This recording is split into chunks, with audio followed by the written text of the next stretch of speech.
A World War II veteran is honored for his courageous actions during battle. His nieces and nephews were in St. Paul today when Senator Klobuchar recognized his service with a congressional statement of record. This comes after the Army hero's remains were identified in August. Fox 9's Leon Purvis was there and brings us his legacy. Just knowing to honor someone after 80 years that finally put it to rest, have a gravesite in New Ulm to bury his remains, it'll be surreal. That moment, 80 years in the making.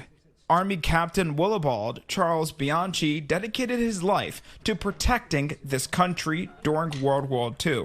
In 1942, Captain Bianchi was deployed to the Philippines and led his men in a fierce battle against enemy forces. He was wounded multiple times, taking 2 bullets in his left hand, wounded in the chest, and still climbed to the top of a tank to fire the anti-aircraft machine gun. His action earned him the Congressional Medal of Honor.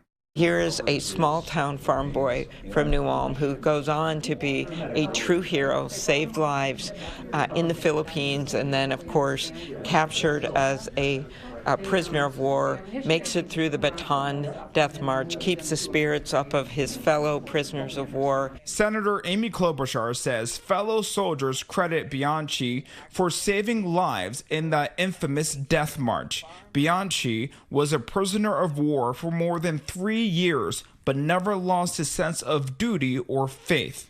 Tragically, while being transported aboard a Japanese prisoner of war ship, he was killed when it sank in January of 1945. Bianchi was just 29 years old. In honor of his bravery and service to this country, Senator Klobuchar granted his nieces and nephews a congressional statement of the record. It's been a whirlwind for the family after Bianchi's remains were identified in August of this year. I'm glad that we can carry on with this because a little bit in the past it wasn't as important, and then when this happened of the identification and everything, people kind of said, oh wow, this is really a big deal. There's no set date on when his remains will return, but his family plans to give him a proper military burial.